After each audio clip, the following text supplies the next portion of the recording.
The Curse of Oak Island. The team begins drilling a third giant shaft at the Money Pit.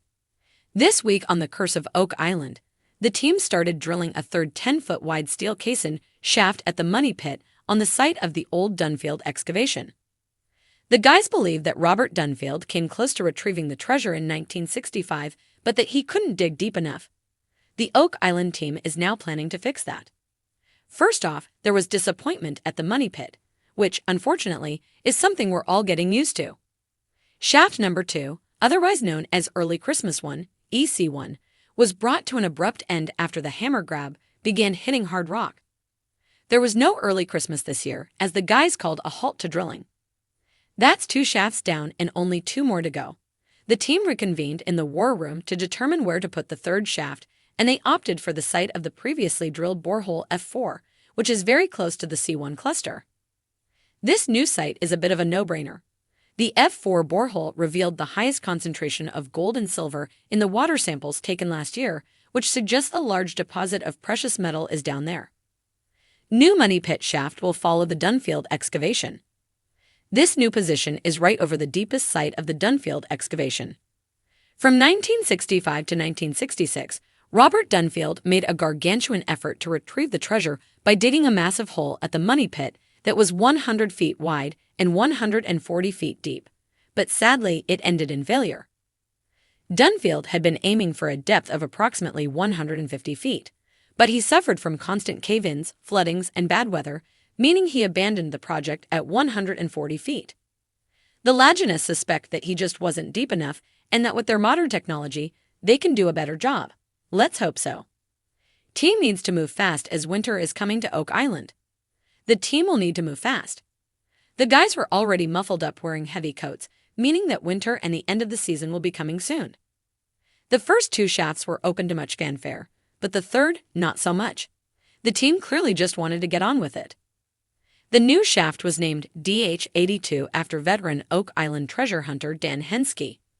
On learning the news, he quipped, "So you can blame me if it all goes wrong." The early signs for DH-82 looked promising.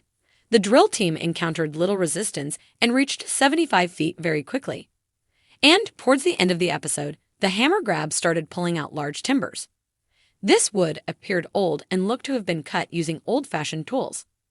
Unfortunately, there was no more time on last night's episode, so fingers crossed they start hitting the good stuff next week. The morning mist clung to the trees as dawn broke over Oak Island, casting a silver glow on the shoreline and the ever-mysterious Money Pit area. Birds chirped softly in the distance, oblivious to the weight of centuries-old secrets buried deep beneath the surface. For the Laguna brothers and their devoted team, the air buzzed with anticipation and more than a little tension. It was time to begin drilling a third giant shaft in the Money Pit zone. Rick Laguna stood with arms folded, eyes narrowed toward the grid marked out for the new operation. His brother Marty, ever the pragmatist, reviewed the logistics on a rugged tablet, going over the shaft dimensions with Scott Barlow and Charles Barkhouse. "This one's going to be deeper," Marty said with conviction.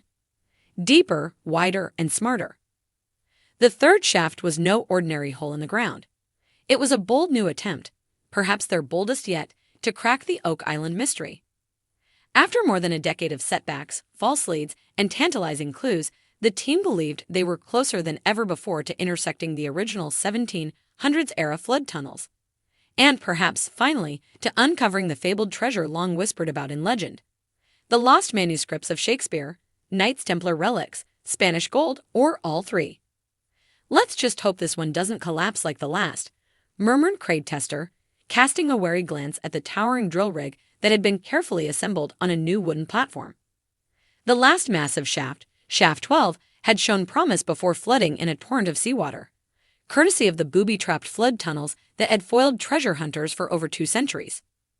But Shaft 13, superstitious name notwithstanding, would be different. The plan was to drill more than 150 feet deep and install a massive steel casing to stabilize the shaft. Using sonar mapping and previously recovered artifacts as their guide, the team hoped this new shaft would not only hit the supposed treasure vault, but possibly intersect key tunnel systems constructed by the original depositors. These were the same elusive channels that had turned Oak Island into a world-famous enigma. As the rig groaned to life, clanking and rumbling like a metal beast waking from slumber. Jack Begley's eyes lit up with boyish excitement. "I've got a good feeling about this," he said, grabbing a hard hat and flashing a hopeful grin. "Third time's the charm, right?" Nearby, archaeologist Miriam Amaralt sifted through some spoil from an earlier dig, her gloved hands gently brushing away clumps of dark soil. "If we can get deeper than shaft 12 without breaching any collapse zones," she said, "we may hit untouched layers. That's where we could find the real evidence."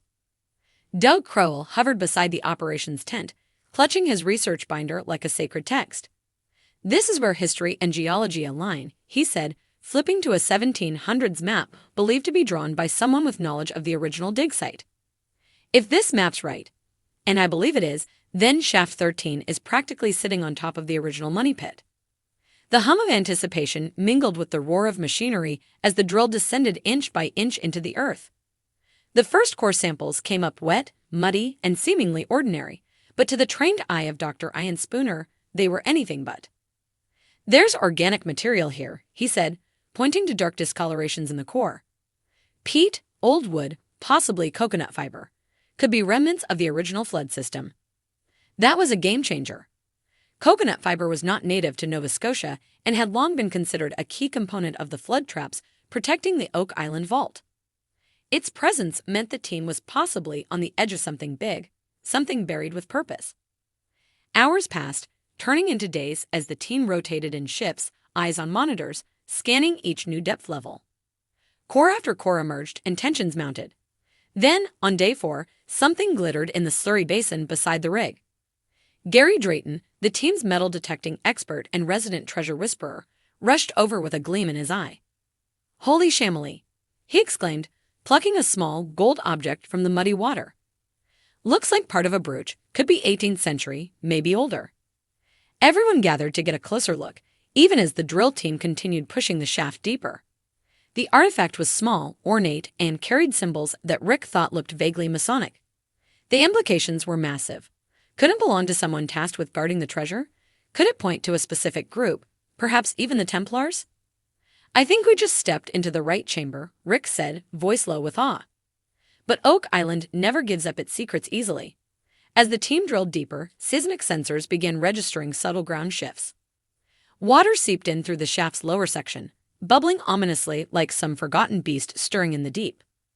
"We've got movement," Charles Barkhouse said urgently, watching pressure readings spike. "We may have hit a void or tunnel." Suddenly, the drill broke through something. The sound changed, a hollow echo rang through the steel shaft. "Cavern!" cried one of the workers. The team froze, then sprang into action. A camera was quickly lowered into the shaft, snaking its way down the casing and into the blackness below. For a moment, only shadow and dust filled the screen.